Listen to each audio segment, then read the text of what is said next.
Hey guys, I want to let y'all to listen to this or listen closely. I didn't know about this. I didn't know they used dogs at the landfill and all that. I don't know if y'all were aware of it, but Nick Barris had broke it and I wanted to play it for y'all guys. We got some wind blowing crazy. I'm fixing to light the fire, but I wanted to get this going. It's only like 2 minutes, 30 seconds, but I wanted to play it for y'all guys so y'all get an understanding. We got a lot to talk about in the Sebastian Rogers case. Hold on, guys. On Thursday morning, crews made their way to a landfill up in Kentucky to search through, trying to find garbage that was taken from this subdivision in Hendersonville, Tennessee. The garbage was collected there, and I found out the garbage is collected every Monday, between 5 and 6 o'clock in the morning from this neighborhood. And it was taken up to this landfill up in Kentucky. Authorities, I think, recognized very early on as they went to check, as they would as part of the investigation, garbage canisters and the like. The garbage was gone that Monday when he was reported missing, and realized, something could have been discarded in a dumpster somewhere in the neighborhood. They weren't just looking for garbage from the home where he disappeared from, but that's what they did. And they spent the full day up there in Kentucky. I've talked to investigators who were there, actually, and we have video from Sky 5. A large tarp was put up. The dogs, as we reported, seemed to hit on some things that were worth looking into. They seemed to be able to identify the general area. They do this grid searches at landfills based on where they know each week certain trash is deposited at that landfill. So they had an idea of where to look. But whatever it was the dogs hit on turned out to be nothing. And again, this is a landfill. There's a lot of things that a dog might hit on. And they searched, Doug, and pretty much definitively said that they did not find anything of value to the investigation. But of value was, check. We've been there, we checked it, we can cross that off the list. It is part of the ongoing investigation. So again, nice job. It was good that they went up there and did Yeah, dogs hit on something. You know, they always try to keep us from getting the truth, and that's okay. They got to keep things close, right? There's something that really alarming to me that I wanted to go over with y'all. Do y'all remember when the helicopter was flying over that morning, you know, of that first day? I went back and I've been overlaying a photo, right, of that area, of that back alleyway. It comes out to that house with the cameras, remember? This area, right? Their house is over this way. But if y'all look really closely at this photo, right? You see right there? Y'all see that muddy track? Where it's like a vehicle was pulled over right there, and then if you follow it, you see the mud that backs up this way, turns around and goes back out. It looks like where maybe somebody's car was sitting and the AC was dripping, right? I noticed that on the photo, and I tried to enhance it. Here it is from the other way. I don't know if y'all can clearly tell, but you can see the muddy prints going this way. It's hard to tell on this other phone. It's not as clear. Here you go. You see it now? See the tracks right here that back up and go out of the neighborhood? That is the photo that is right. I was going to use it as a thumbnail, so I'll show you what I'm talking about. Here you go. You see, y'all are looking at it backwards, but of course that's the way out, right? That house with the trucks right here, the gazebo's right there. You see what I'm getting at? You see how that shows the back alleyway? And I just was looking at it and I was like, man, that looks like a really wet spot, right? Like some vehicle pulled up, maybe the AC was dripping, and then they backed right over their mud tracks, right? And pulled out of there. I was trying to work on it, and I started out this way and then just kept blowing it up bigger and bigger and bigger. But you can clearly see it all the way through. You see that muddy track right there, that car track right there? And it was so, I saw that and I was like, what in God's name is this? And then of course I kept breaking it down and trying to get it. Cause see, look, there's a gazebo right there. That's that back common area where the flashlight video was from. And here's this, I want to see if this is it right here. Hold on, I want to play something for y'all. Y'all might not be able to hear it too good. And at this point, have you guys ruled out any indication of foul play? say that we've ruled out any indication of foul play, but I will say that the family has been nothing but cooperative with us. That was day 2. Not ruling out foul. Day 2 hadn't even talked about foul play. But everybody was already assuming, because of such a massive search in one day, the child was not found. And I know usually if he would have walked off, the amount of people that were out there that day, they would have found him. I agree. I agree with, it's just how it works. But to listen to that and to listen to what he said, right? Because he was talking about he wanted Sebastian to come out. We made contact with who they thought was Sebastian, and it was not. Again, that's a great tip. It could have been. So if somebody sees something, call us. Let us know.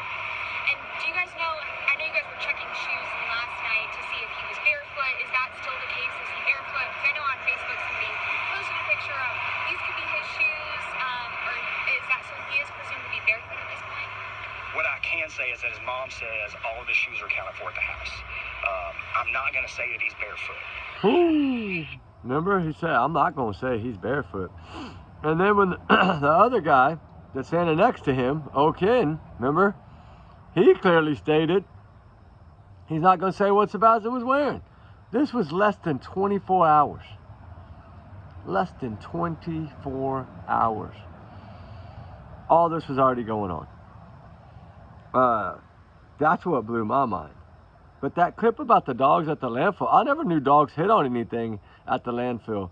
They hit on the area where their trash was located. So why would they hit on it?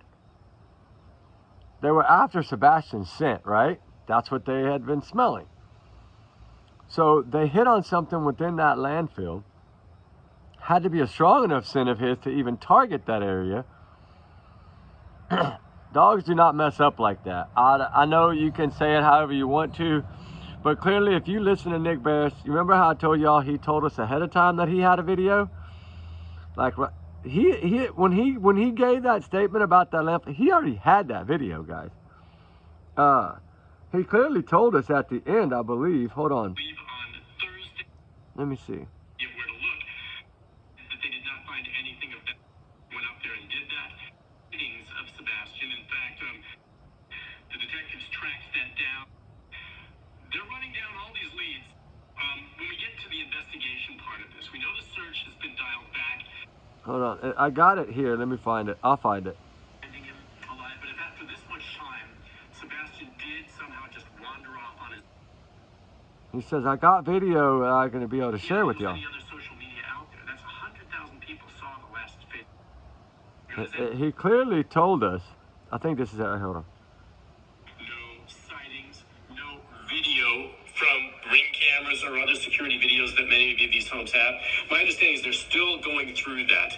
And in the coming week, I may have some new developments that I'm able to share with you with regard to video and what was maybe seen in the neighborhood at that point, and maybe what was. Y'all hear that?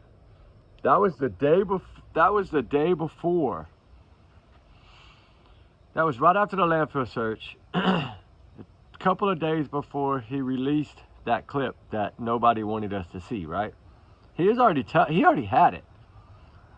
And I think he reached out, law enforcement, hey, can I share this? They never got back to him. He waited a little bit. They didn't get back to him, so he just aired it. That's what I think. And I think because knowing if he'd have waited any longer, he probably would have got to know, oh, I fired that light. Y'all didn't tell me that. No, I'm playing. But there's some things that I wanted to go over too. I'll try to relight it.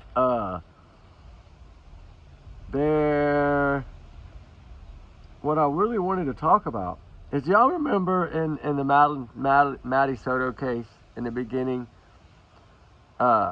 whenever law enforcement, I think, started really seeing what was going on, and they put Stearns in the car with them and made him go ride around with them. Y'all do know that Chris Proudfoot rode around with law enforcement day 1 too, right? Why? Why did they do that?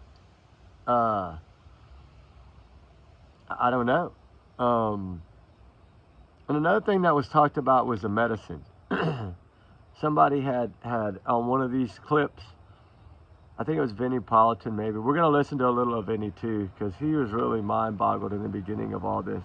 I I think it's the tire tracks that I was worried about in that photo. I got another buddy of mine working on it right now to try to get it a little better than me. But there is a, hold on, let me find it. There's a clip that I wanted to play. Ah, la la la la la.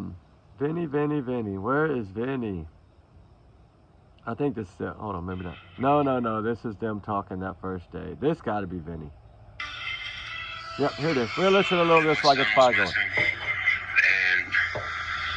just started watching body language, listening to words coming out. Then I formed an opinion. Yeah, I formed an opinion. Hope I hear that, okay? I'm only human. And again, once again, my son. Something has happened to my son under her watch. And once again, she wasn't being an adult. She wasn't being a parent taking care of an autistic child.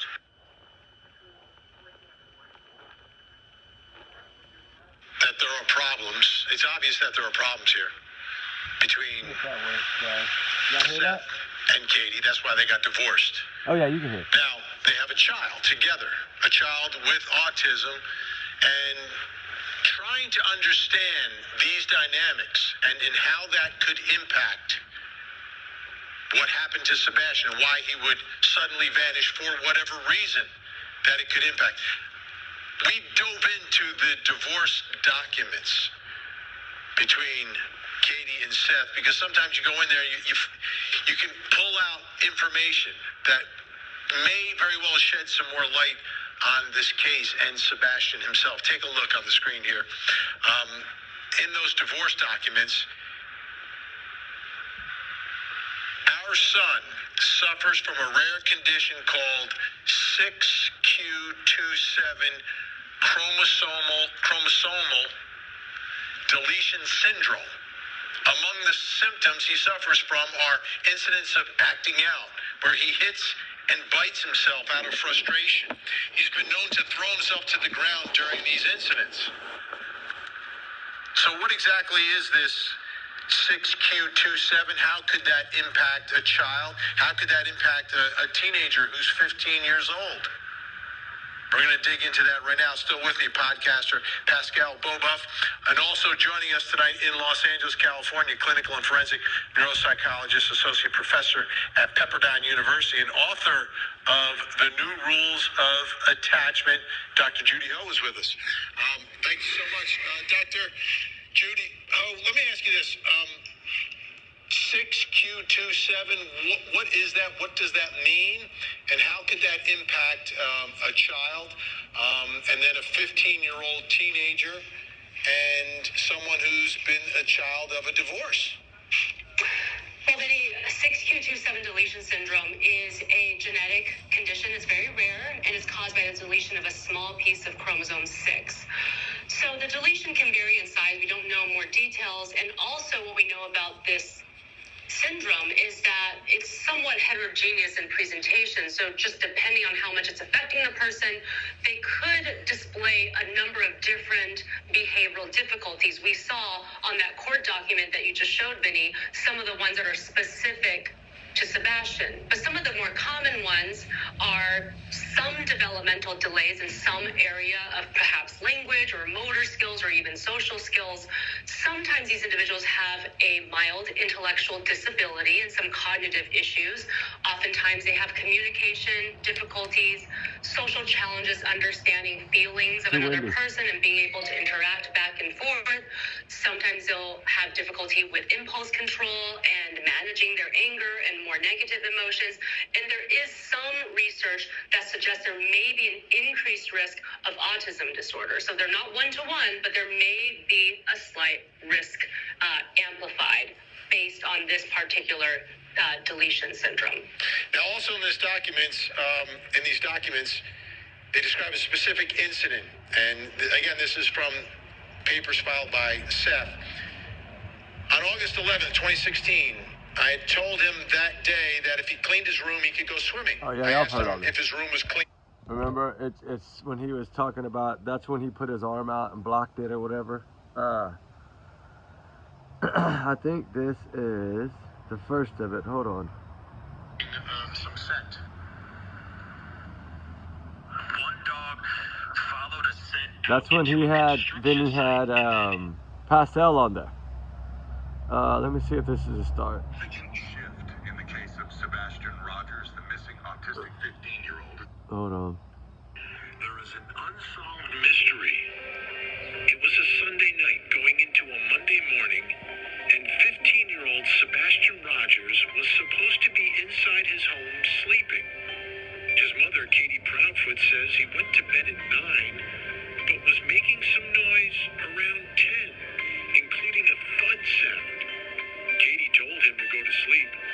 She went to bed around midnight. Then at 6 a.m., Katie woke up. She went to his room to get him ready for school, but Sebastian was gone. She searched the house and he was nowhere to be found.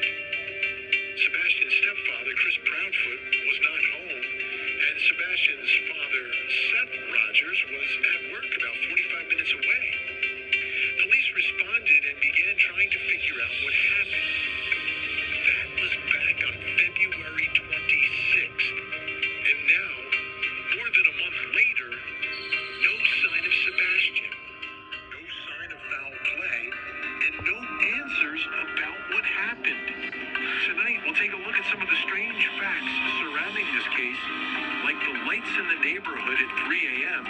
We'll also take a closer look at Sebastian and how his medical conditions and mental health could have played a role. And we'll focus on the water searches as we continue our investigation into the mysterious disappearance of Sebastian Rogers. I'm Benny Politan. Thank you for joining us tonight on Closing Arguments. I can't believe we're still here tonight in the search for a 15-year-old boy with autism, and there's zero leads. Zero leads in this case. How does that happen? And you take a step back and you think, well, what are the possibilities of where he is or what happened to this little boy? Now, he could have, he's 15 years old. He could have, on his own, gotten up and run away. But could a 15-year-old boy in the middle of the night get up, run away, and not leave evidence of anything? Could he be that stealth? Now, people often, sometimes people run away and they don't want to be found for whatever reason. And obviously that's a possibility here. But a 15-year-old boy pulling that off?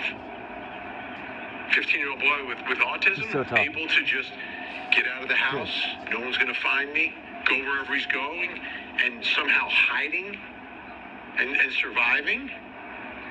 That's one possibility, right? Another possibility is somebody did something and something happened. But over and over again we hear no evidence of foul play. And the real question I have tonight is, investigators, are they any closer to finding him? So, there was another search, and we heard about this last week, a search of the area. So if they're searching that area, that means that, from my perspective, they don't know where he is, number one. That wind is tough. They don't necessarily know what happened to him. Because they're telling us no evidence of foul play, and we're still searching and we're still finding nothing. So are they any closer tonight than they were on February 26th? And let's look at the other possibility here, right? That there is foul play without any evidence. Right? There's no evidence of foul play. That doesn't mean that there wasn't foul play and they just have not found any evidence. Or it could be a combination of the two, that he decides to leave on his own and then something happens. But still, under all of these scenarios, there's not one video. There's not one witness coming forward. There's no forensic evidence. There's no evidence of anything happening anywhere. Like, this is baffling to me. That in 2024, someone just vanished. Where could he be? I think these water searches are crucial. We're going to talk about that tonight. And you look at the neighborhood and you go around and there's ponds everywhere. They're kind of murky. But, like, wouldn't there be evidence, like, leading to that pond or something? Wherever it is, whether it's close or far. I mean, how far is he getting without shoes in the middle of the night? Like, really, where's he going? Where's a 15-year-old without shoes going? Yep. Where's he Why gonna go? doesn't anyone know? Why doesn't anyone know? I'm asking a lot of questions tonight because there's all questions. There seemingly aren't answers anywhere. But why doesn't anyone know where he is? It's mind-boggling.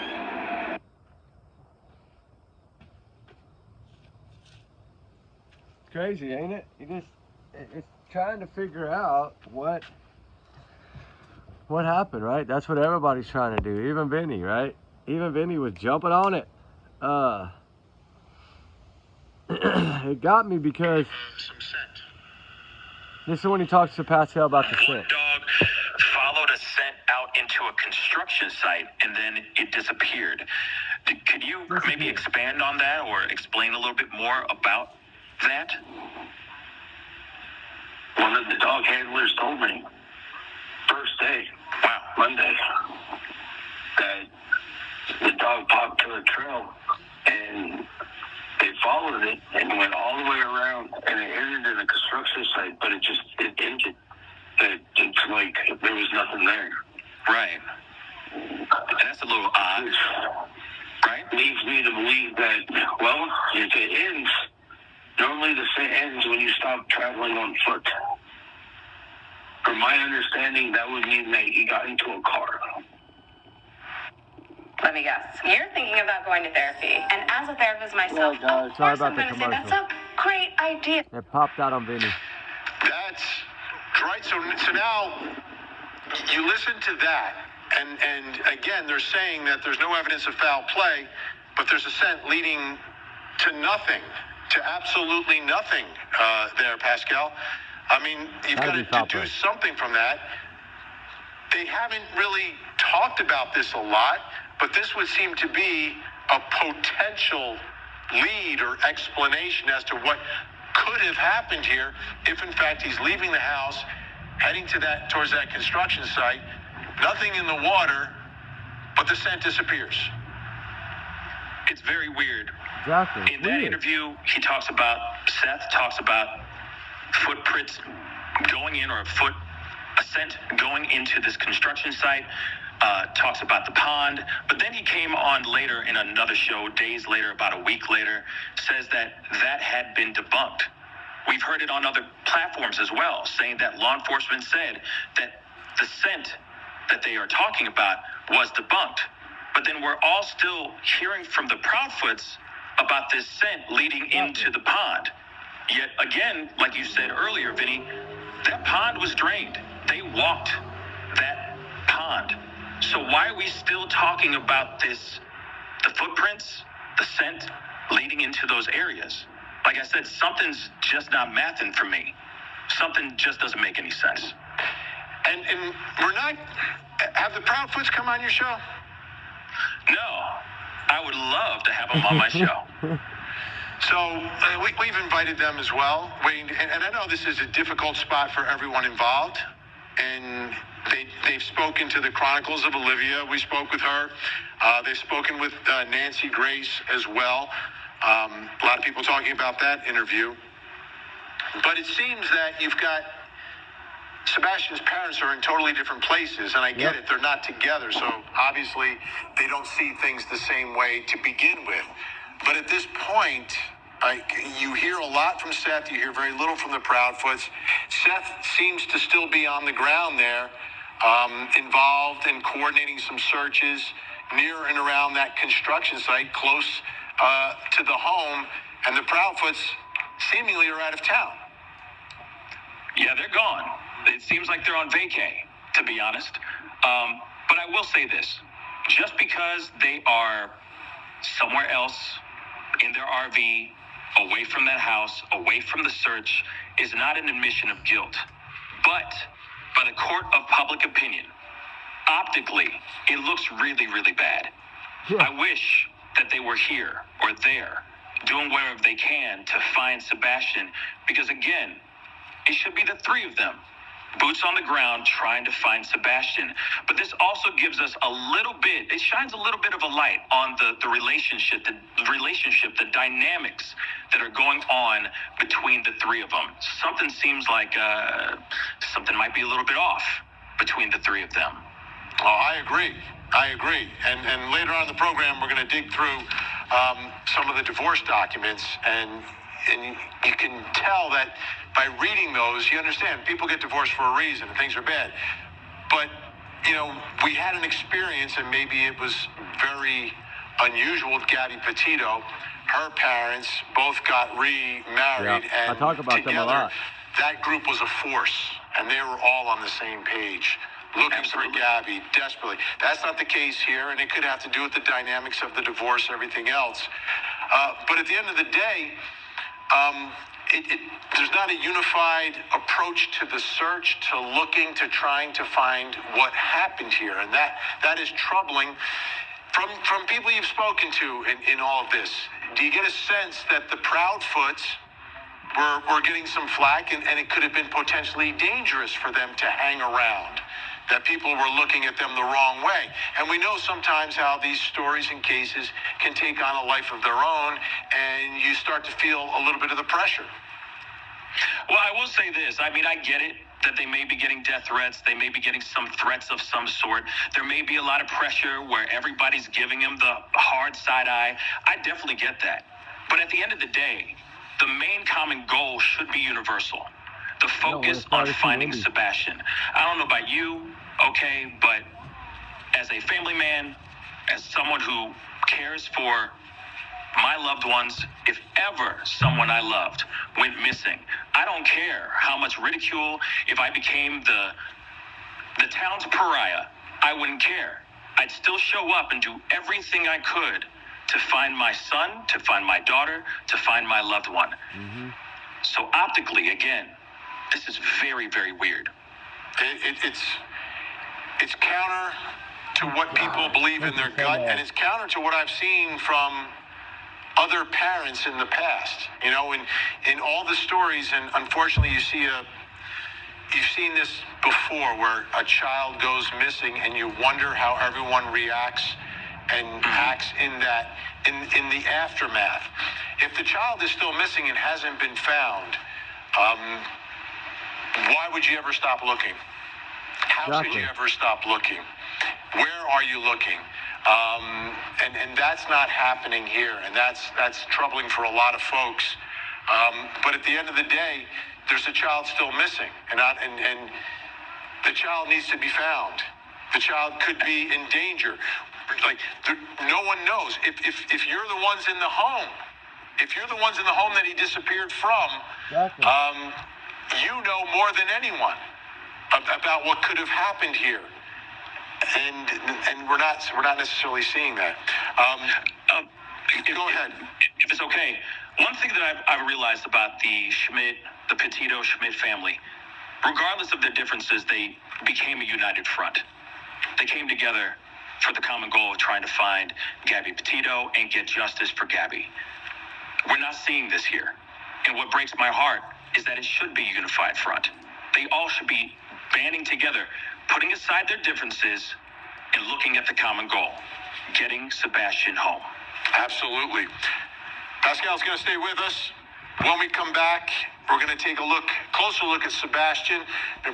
Yeah, like Vinny always says it as it is, right? The whole point of it is, You know, what would draw a 15-year-old boy out of his home at 3 o'clock in the morning in a neighborhood that's pitch black? So, and with his... y'all hear that? Hold on. Situation, his disability... Listen. You know, what would draw a 15-year-old boy out of his home at 3 o'clock in the morning in a neighborhood that's pitch black? So... Yeah, right? That was some doctor guy talking. That fire just doesn't want to start tonight, guys. I tried. I gave it my all. It's just not I guess, in the mood to start. It's so windy right now. It's been gusting around 50 or 60, and it's just hard to get it going. Sorry about that. We can always try again. So there's just so much to talk about, right, in this case that it's just, I don't know. It's just so many things that if we try to pay attention. Are some developmental delays in some area of perhaps late? Trying to figure out which one this is. Knew my son was missing. Oh, that's Vinny. School's over. Sebastian's coming over to stay with me. And Yeah, this is Just Pastor. with Sebastian's dad, Seth. To the primary residence of the mother and the stepfather. Now, why was it that CPS call? Why was biological father? Talk about the CPS call. Maybe his emotion regulation difficulties were even getting more challenging in face of these stressors. And so I'm not I giving just think up. that there's so much more that we have to uncover because there's way more than meets the eye. I heard your conversation with Pascal earlier, and there's just a lot of things that are not really making sense and not adding up. And it just kind of feels like some of the information, as we mentioned before, there was a CPS call to the primary residence of the mother and the stepfather. Now, why was it that CPS call? Why was biological father Seth not notified of that until later, finding out on podcasts? There's something here that we don't know about, and we have so much more to find out. Pascal, in your conversations with Sebastian's dad, Seth, did this come up? Did he talk a lot about the stress between his family, between him and Katie, and issues of custody and where this child was going to stay, and whether or not there was something happening around this time, some sort of a change in that relationship? well, honestly, the conversations that we've had on the show, a lot of it has just been him saying, hey, as soon as school's over, Sebastian's coming over to stay with me, and then he'll be with me from that point on. So there hasn't really been much detail about any type of rift or any type of tension between the three of them or anything of that sort. So the only part that became a moment of tension was when he found out about the CPS being called after the belt incident on Sebastian. And he was like, I just didn't know about any of that. I just found out through the podcast, like we just said a second ago. And he was absolutely shocked. He obviously was very upset, very moved, very perturbed over that information. But honestly, as far as talking about the dynamics of the relationship in before Sebastian disappeared, he didn't say much. He was fairly diplomatic about that, to be completely honest. Now, Sebastian's father told Nancy Grace in an interview posted on YouTube this week that Sebastian had expressed on several occasions that he did not want to return to the home he shared with his mother and stepfather. Let's take a listen. He's on multiple occasions sit there and has told me he doesn't want to go back. And I've asked him, why don't you want to go back? And he wouldn't tell me. He didn't say why. He was just like, I just don't want to go back. And it's, at that point in time, I'm just like, okay, well, maybe it's the freedom that he gets at my house. Dr. Judy Ho, there's lots of reasons why a 15-year-old may want to stay with one parent over the other for whatever reason. But if that same child now disappears, I think this is something that becomes much more significant. That's exactly right, Vinny. At some point or another, between these mixed households, child's going to show a preference over living in one household for another. A lot of the reasons are not nefarious. It's just something that they're going through. But like you said, putting all of the pieces together, the CPS call, the child disappearing, some potentially strange behaviors from mother and stepfather. Again, everybody grieves differently. Everybody deals with stress differently. But I think a lot of people are saying, well, why are you not staying close? Why are you not doing something more active in the search? Even if you are afraid of the social pressures around you, isn't the biggest priority to try to find your son and make sure that he's okay? I think it's just there's more and more things now that are adding up, Vinny, that's causing us to question exactly what was going on in this household right before he disappeared. And Pascal, the other thing that's happening, the more that, and you said this off the top, right? The deeper you go into the interpersonal relationships and issues that the adults in Sebastian's life have, it just seems like there's much more potential for there to be a reason for him to disappear.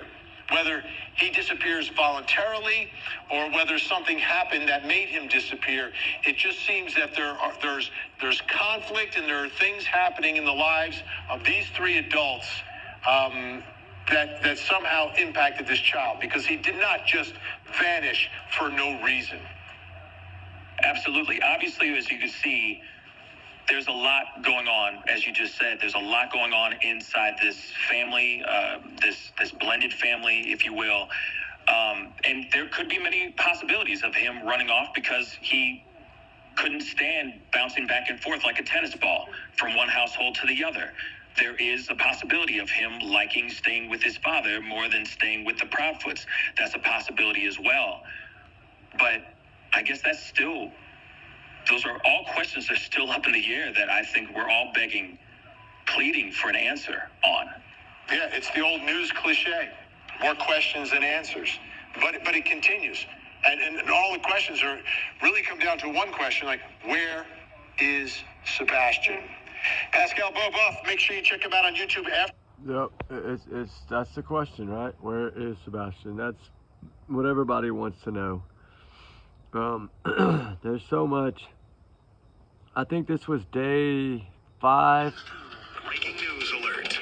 Breaking tonight, the FBI is now involved in the search for a missing teenager. And the sudden cold snap is ratcheting up the urgency as crews race to cover more ground.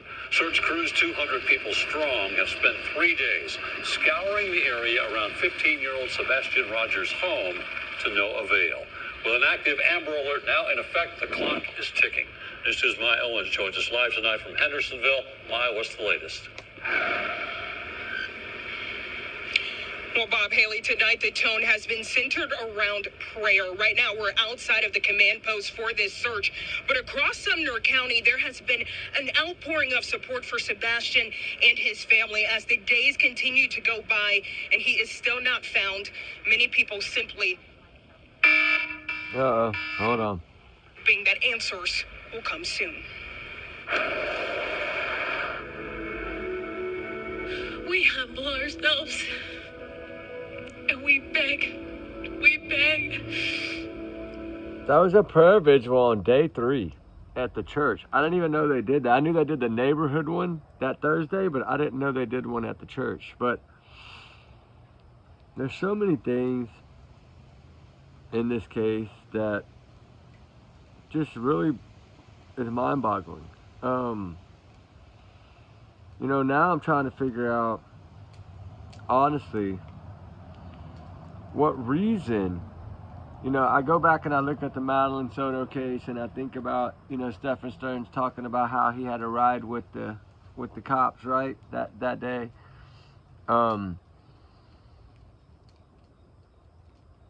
Was there a reasoning behind why they did that? Was there, you know, they always try to, you know, they let us know in the beginning they were sitting down with the parents every day, every morning in that first 7 days.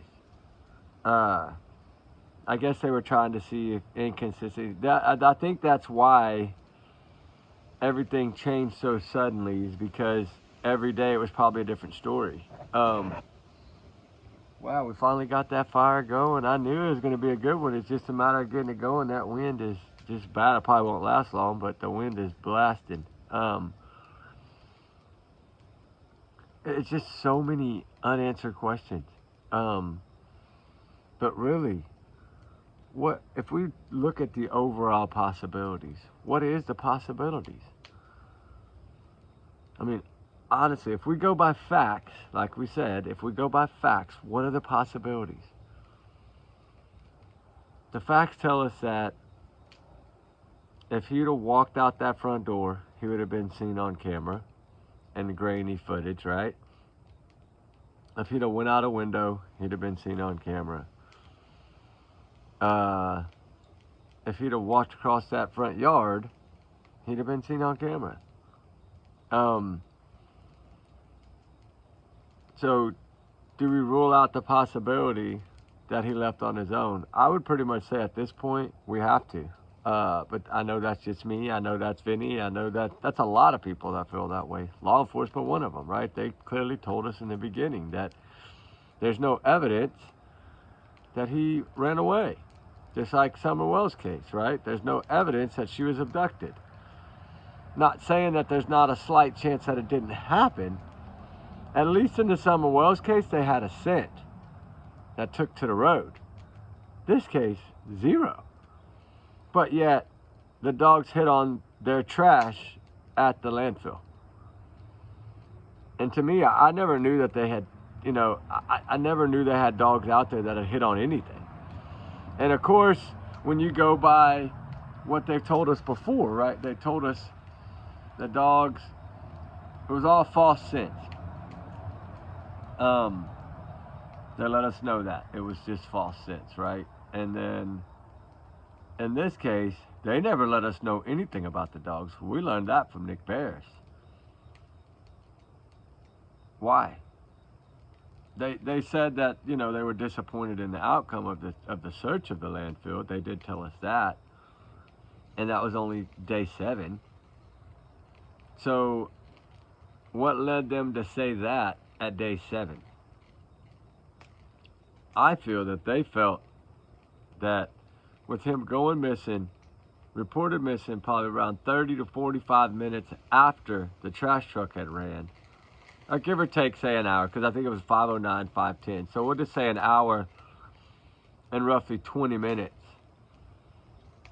after. Because I go by when the call was made, not when she said she woke up, not when she gave us all that BS, you know, not when Chris said he was on the other side of the bed or none of that, right? And then in that same breath, he said he was there and then tried to flip it. And, you know, just the slips that they did. After 8 days, it was still slipping. It shows you the power of your brain not wanting to lie, right? But really, if we look at that, the dogs, he said, hit on the area of where their trash was put at that landfill. But he did say, I think he said it as it led out to be nothing, but that's what they told him.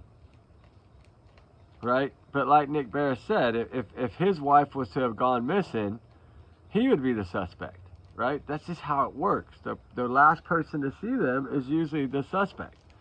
But in this case, for some reason, it's the two of them that have been looked at, I believe, since day one. I mean, look, they're telling their stories, but I think maybe because he was trying to tell the story and he wasn't there.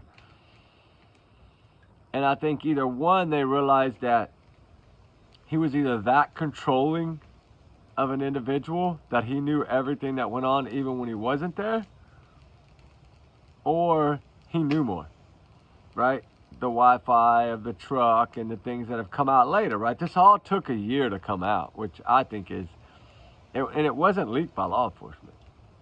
Think about that. It wasn't leaked by no law enforcement. He slipped up and told somebody about his truck and said the cat's out of the bag, and he's the one that did that. He's the one that's told us everything. Not law enforcement.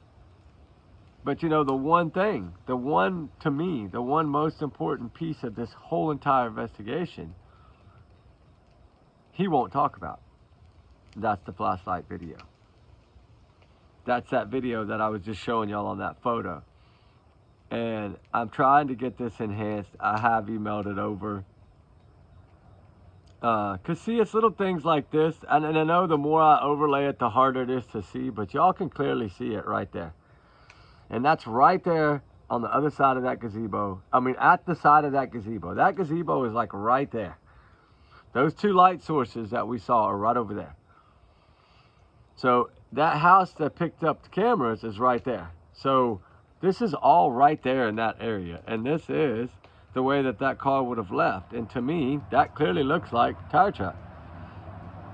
And this was the morning that he was reported missing, when the helicopter got in the air. That's what I was trying to tell you. I took this, I mean, I didn't take this photo, but I grabbed this photo from the helicopter. Clearly. You can see right here where I cut it off, but it says top story right there. That's the helicopter footage. So when we take that helicopter footage and we really look at it and break it down, what do we see? Right? What do we see?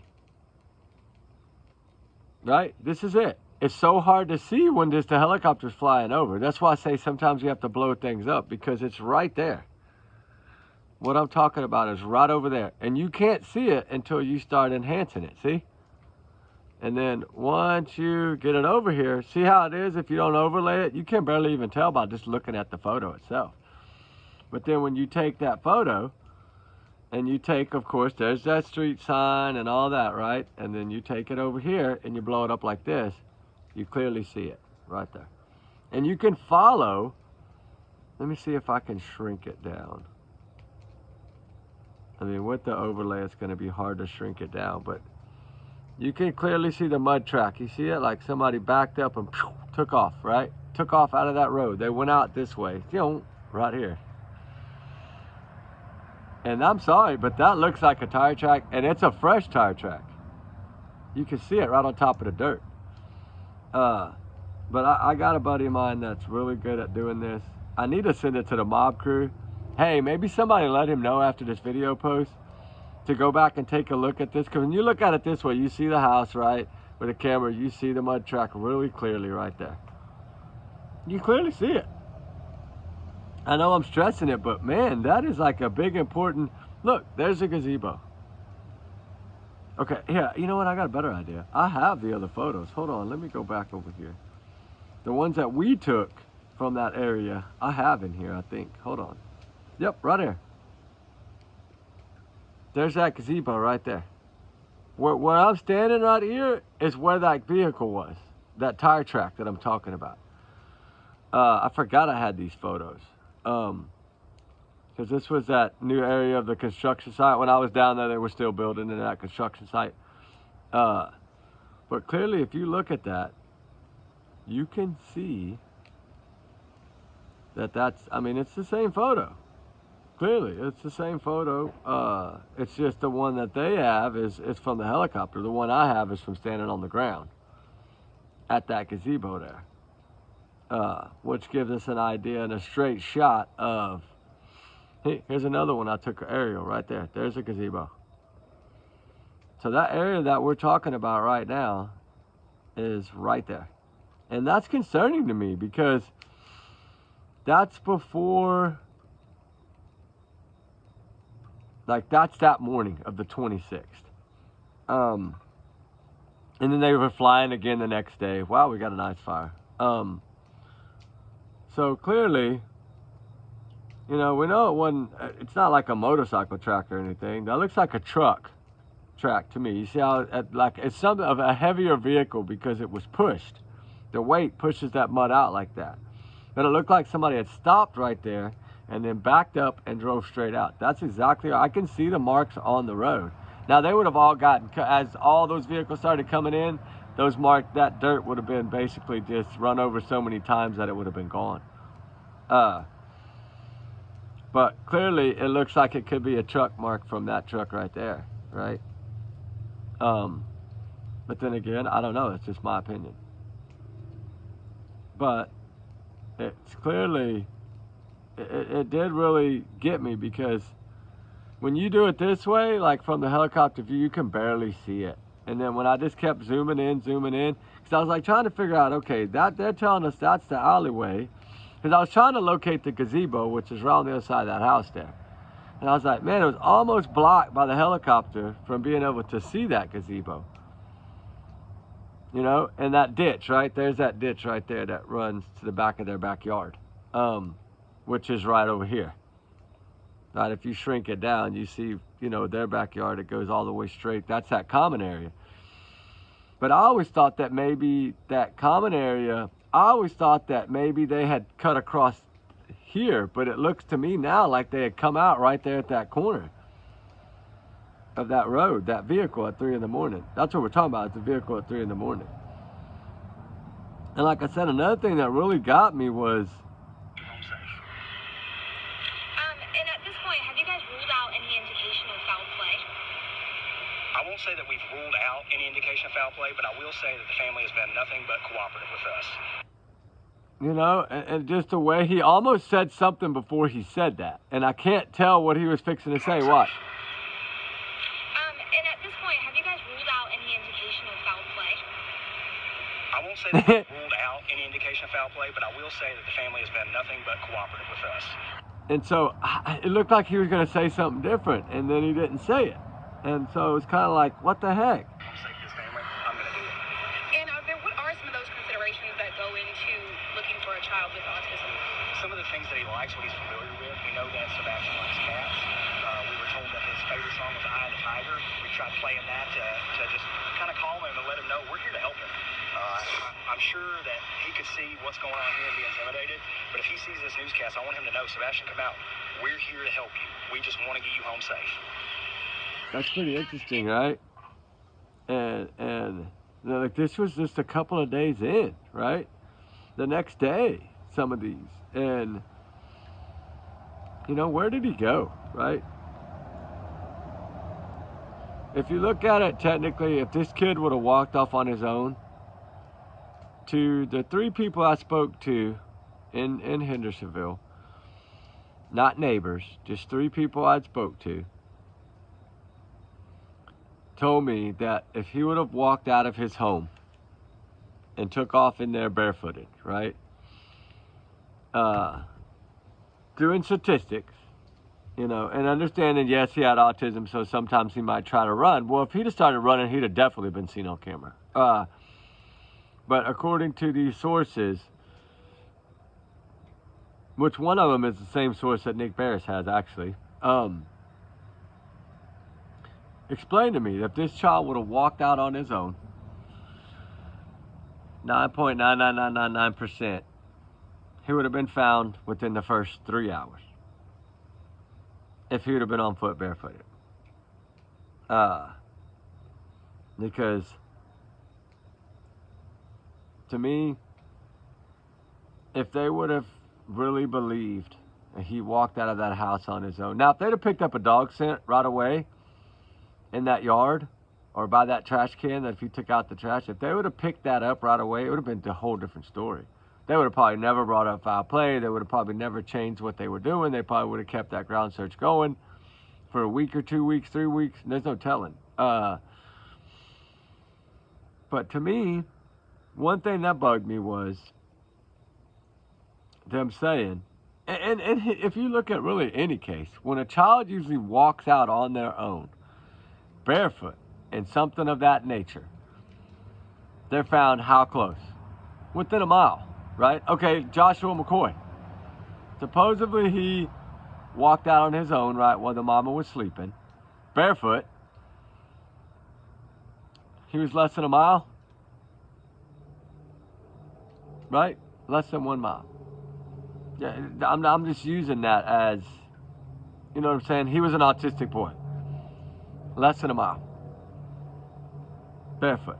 You're not going to make it barefoot. Plus, we know he didn't like to get dirty. He didn't like bugs. What did she say when he sees bugs? Or whatever she did, right? He doesn't like to get dirty. For one, he's such a programmed 15-year-old, you know, that's in such a routine medicine. Another thing that bothered me about this case was that Katie never was concerned about him taking his medication. Eric Craddock was more concerned about him taking his medication than Katie was. You didn't hear her talking about, oh my God, my son needs his medication. You never heard that. You never heard her saying, please God, please somebody let my kid go. I'll pay you whatever, just rent. It doesn't matter, just please, right? But, you know, the teacher made a comment, I think the day after or the day of that he went missing. The teacher made a comment on the news station that he loved animals. You know, some of the things that the teacher said, Katie said later on in an interview. So I think they were watching everything that was going on, like a hawk, to try to see if any way, anyhow, they were busted. I mean, why else would you be asking for camera footage? Let law enforcement do it. If you really trust law enforcement like y'all said y'all did, why didn't y'all wait for law enforcement to do this? That's a big red flag to me. Especially when you go on Facebook and say your son's missing, but never even say his name, never even say much about it, never say he needs his medicines, never say any of these things. And then you talk so highly of Seth within the first 9 days. Within the first 10 days, you were talking so highly of Seth. He's #1 fan. He's the biggest cheerleader. He'd be in the front row. We talk every day, or we talk a lot. Sebastian goes when he wants to. But then I always go back to Seth Rogers saying Sebastian did not want to go home. Did he know something? Did he overhear something? Did he know that he might not see his dad again at that point? And that's why he was saying, I don't want to go home. Did he overhear something? Was this all planned? We don't know that. But we know whatever happened within a couple of minutes, and it's that flashlight video. Because when he was asked clearly by Nick Bears, he said it has no evidence of value, but yet when asked, okay, well then tell us what it is, I can't, because it may play a role down the road. That's protecting. They're protecting that video. What else are they protecting? Are they protecting Landfill? I'm looking for this clip that's supposedly out there, but evidently it got taken down. It was from a news channel in the Kentucky area. I can't find it anywhere. If y'all can find it, please let me know. Evidently, there's a clip of he looked like he was probably in his 30s, a guy, dark hair, that was talking to, I think, Rivera, maybe one of the detectives that was there at the landfill. And supposedly while they were communicating, you seen in the background 2 guys in white suits taking 3 boxes and putting them in a vehicle that were from the landfill. But yet this clip has mysteriously vanished. I don't know. I haven't been able to prove it or to find it, so I can't say 100%, but I'm being told by someone within the community of Hendersonville that it happened and that they saw the clip, and that actually about 980 people saw the clip before it was taken down. So out of those 980 people that had viewed it before it was taken down, did somebody keep it or save it, right? As much as we dig, we should be able to find this, but I can't find it. I've looked everywhere. I have. And you know, what's the truth? To me, Sebastian didn't walk out of that home on his own. I don't think law enforcement believes this. I don't think any of them believed it, that this child walked out on his own. I really don't.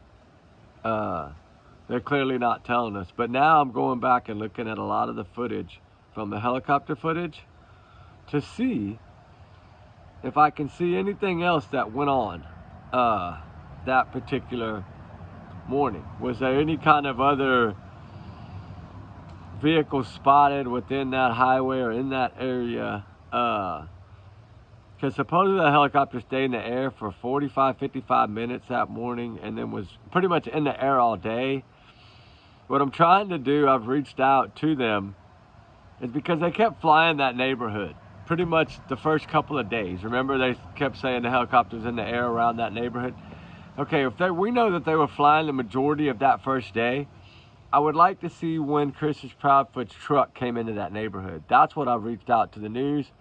The helicopter team said, hey, I'll pay for the footage. I don't care. Can you find somewhere on y'all's footage? Because you know what it does is it just films and all you hear is that noise, like the helicopter running, right? They're not talking or anything within the helicopter. Trying to find if they have footage of that truck coming into that neighborhood. Because was it 1 o'clock like he says? Okay, if it's 1 and he didn't leave Memphis till a little after 11 or 11:30, how did he get there so fast? Because it's 3+ hours, according to him, doorstep to doorstep. So how was he there by 1? If he didn't even get kicked off the job site till 10:30 or 11?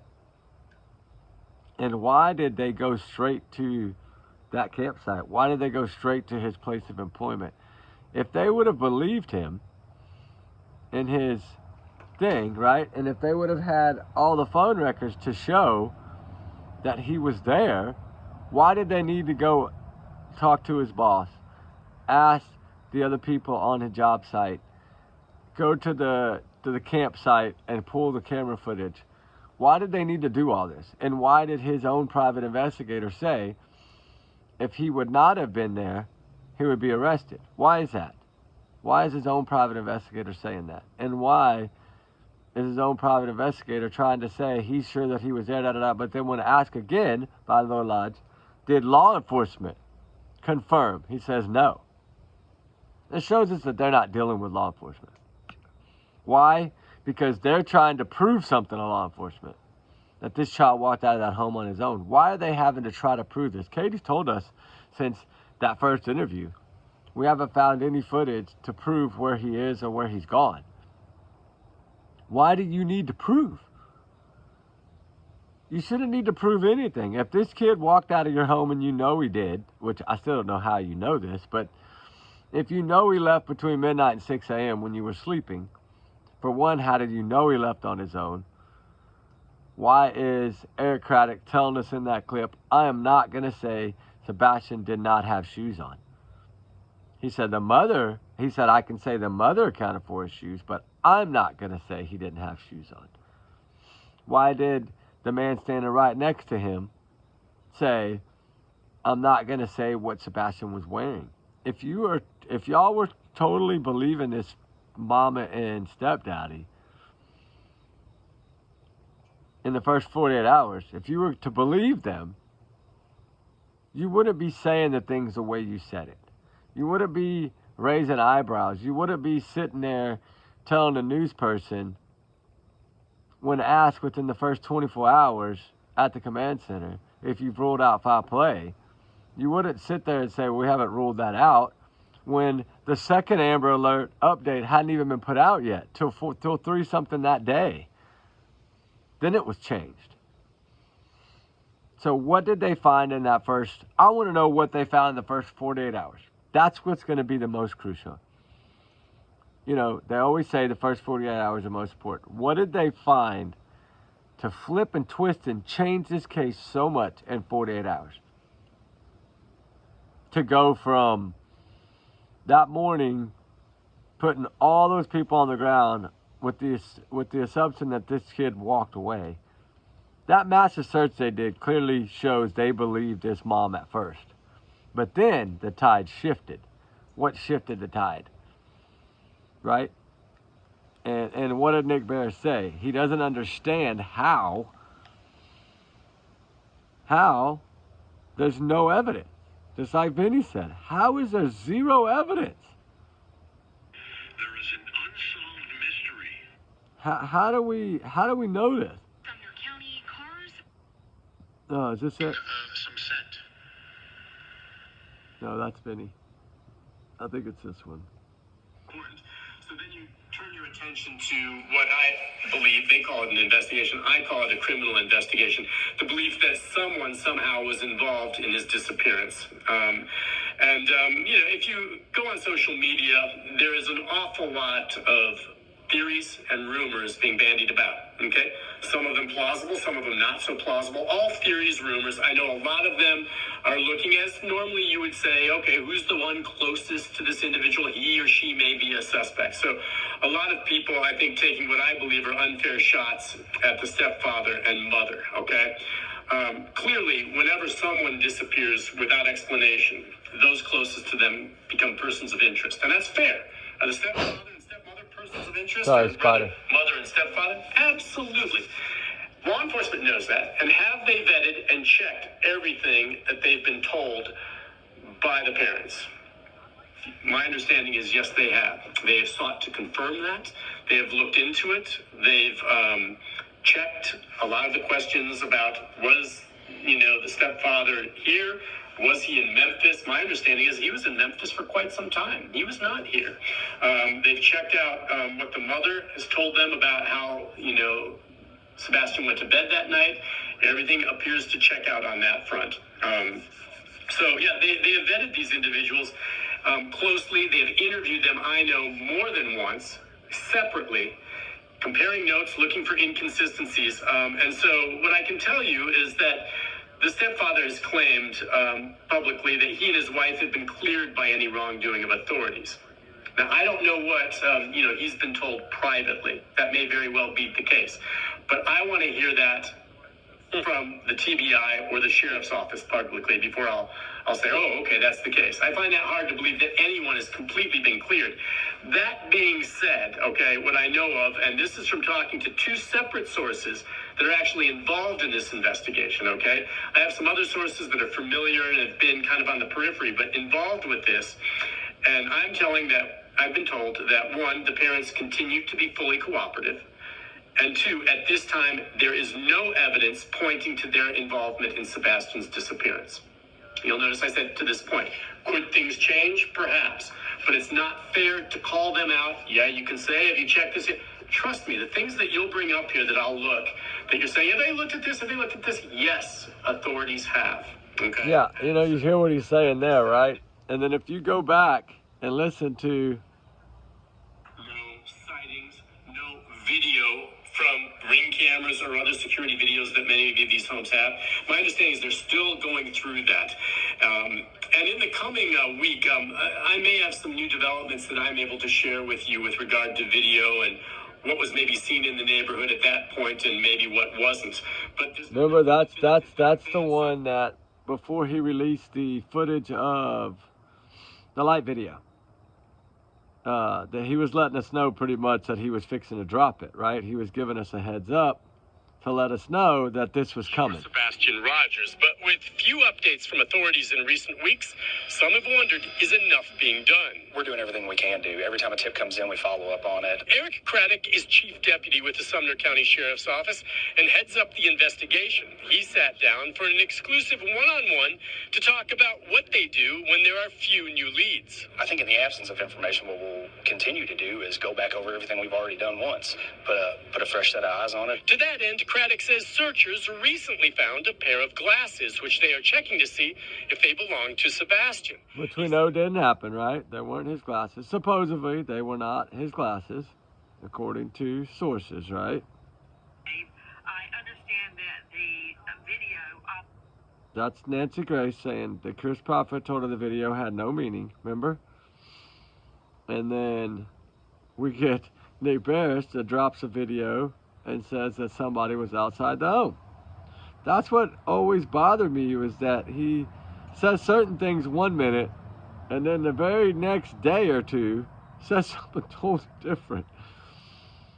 Telling us dogs hit on the landfill and, which I didn't know that before. I mean, I'm glad to know that now. I mean, of course I didn't know that before, but it's good to know that they were able to locate that particular trash. It's good to know that they did locate their trash. So whatever was in it, they have.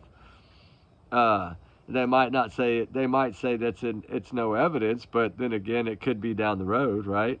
We don't know what they're going to come out and say. We don't know what they're building behind closed doors. And I think that's what the prophets have always been scared of, is they don't know what they got either. I could say they know what was in their own trash, although they don't know what law enforcement found, because no way they're going to tell them that. They're not going to tell them that. I understand that the video Remember? Of the two flashlights, and I'm saying that with air quotes, that's not exactly what that was at all. We now don't believe that two flashlights were observed around your home. Is that correct? You're very correct. See?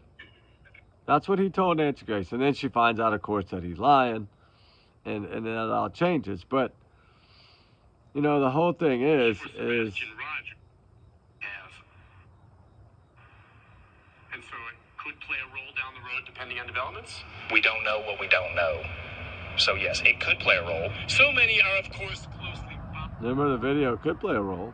We know that that's going to play a role. But you know what? They have to be protective. I get it.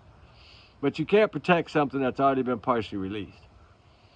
So it would have been better for them just to come out and tell us, hey, we don't know exactly what's on this video yet. We're working on that. That would have been a good way to come out and put it, but they didn't. So is it possible that what I want to know is how well did they see on the end of it? We know those headlights, that security light came on, right? Right there by that gazebo. So did it show an actual person? Did they get a visual of somebody? Do they know who it is? But yet they haven't found or located the vehicle yet, or they're still searching for any of the information that goes along with that video. I don't know that. Nobody knows that, but we know that it's going to be crucial, because they wouldn't protect it if it wasn't crucial, right? So things to think about for me tonight is, why did they make Chris Proudfoot go ride with them that morning, just like Stephen Stearns had to go ride with them? What about the Wi-Fi pinging on the trucks? What about the flashlight Tinkerbell video? The medications? Vanishing without a trace at all? I mean, if we really believe that what we hear, that this child basically vanished without a trace at all, if we really are to believe that, then there is zero hope that this case will ever be solved. That's why I don't believe that. And I don't think any of y'all do either. I think we understand that damn, that fire burned. Oh, the wind was so high, it burned out fast. We have to have hope, right? Because clearly it was a little sideways for about 5.5, 6 months. And then once that FBI reward came out, and then Seth started saying he was confident in law enforcement, you know, we have to go by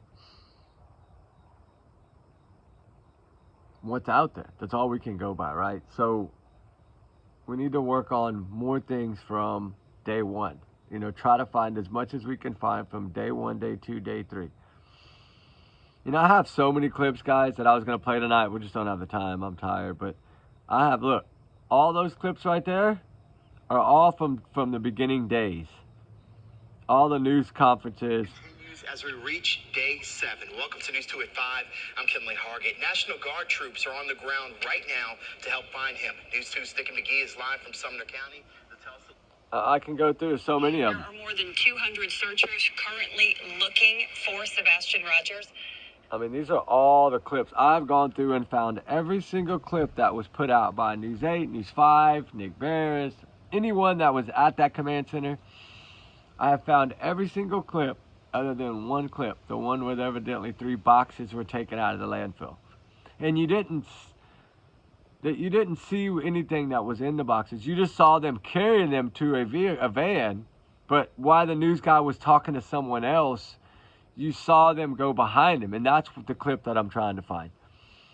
To see, were they evidence boxes? Were they just cardboard boxes? I mean, something had to be in there. If they're gonna, we know they put a tarp up. They don't put a tarp up for no reason. We know that. We know now that the dogs are out there. Dogs hit on a few different locations at that landfill where their trash was dumped. So what did they hit on? I don't know. Did they hit on something like, say, a towel? Did they hit on clothes? Did they hit on, was it a diaper? One of his diapers that he wore. Did they hit on that? You know, I mean, it's just so crazy to think about that if this child would have left on his own, for one, he would have surfaced. He would have been found in the first, I believe, 6 to 8 hours, most likely. He would have been found. He wouldn't have made it out of that area. And they went a little over and worked their way in some areas back with helicopters while they were on the ground pushing towards the helicopters. So they were covering 2.5 miles the first day by air and ground, so that the helicopters were working this way, the ground troops were working this way. So that way, if he'd have been anywhere in that 2.5 mile radius with no shoes, he wouldn't have made it 2.5 miles in 6 hours or 7 hours, 8 hours. Just said, I don't think it's possible. Not without shoes on, not in that thick stuff. I just don't see it. I mean, the grass was already turning green a little bit. Their stickers were everywhere. It was cold, kind of cold at night, at 50 during the day or whatever. But That's still 50 degrees with no shoes. They'll get you after a few hours. Knowing that they've checked the amount of caves they've checked, and I've been able to see that on their maps. I know now they checked pretty much anywhere that he would have gotten lost or fallen into, every water source, all that. But I mean, truly what we got to go by is that they have no trace, no trail of this kid leaving that home. And barefoot, he would have left a scent big time. It would have been an easy scent if he was barefooted. But I always said the shoes, they forgot the shoes. That's what really going to come back and haunt them, is the shoes, I believe. And then her going to the school that early. There's just so much, right? So much. But I don't know, guys. I'm going in. I'm going to bed. We got to get ready to go. Happy Good Friday. Well, it's Saturday now. It's past midnight. So we're getting ready to get out of here. I hope y'all have a wonderful Easter weekend, guys. I hope y'all had a wonderful Good Friday. And we will talk soon. Remember, Leslie, this is just my thoughts, my opinions, my free speech. I'm entitled to it. Allegedly, this is just my big bubble, right? Y'all's comment, y'all's alone, not reflect channel. We do our research together, but we are a big heart, little family. Trigger warning times 100 million. But justice for Sebastian Rogers. You know, there's so much, and there's so much going on with this Florida State school shooting now, to find out that this child, you know, I don't cover a lot of, I mean, it's hard to cover because it's Easter, right? It's so hard. You know, this is a sheriff deputy's child, right? I think both parents were actually law enforcement. It's a heartbreaking story. The Dallas, Texas one, I didn't cover it either because it's just a heartbreaking story. It's so hard to cover that kind of violence to me. I know it's probably something I should cover, but it's just hard to do. Like, you know, I checked on all the updates all day today. Nothing on missing Kanachi and the DR. Nothing on Suzanne Simpson. Nothing on Nikki McCann. Nothing on Summer Wells. Monkey Vaughn, supposedly, there's not, I don't know, something a little bit might be going on in that, but I haven't been able to confirm that yet. You know, of course, Summer Wells, there's nothing new. Just nothing on any of these cases right now. Sebastian, nothing new. Just have to keep digging. It's all we can do. And we're not just digging on Sebastian. We're digging on a lot of these cases. And trying to find anything we can find of old clips and old things like that. But like I said, just keep them all the missing in our prayers, and all the runaways, they run for a reason, in our prayers. And a little extra prayer this weekend. Set a little extra plate for all the missing this weekend for Easter, please. And say a little extra prayer. Light a candle at church. Something, right? You know, the power of prayer is good, I feel. And call me a holy roller if you want to, but I feel that it does make a difference.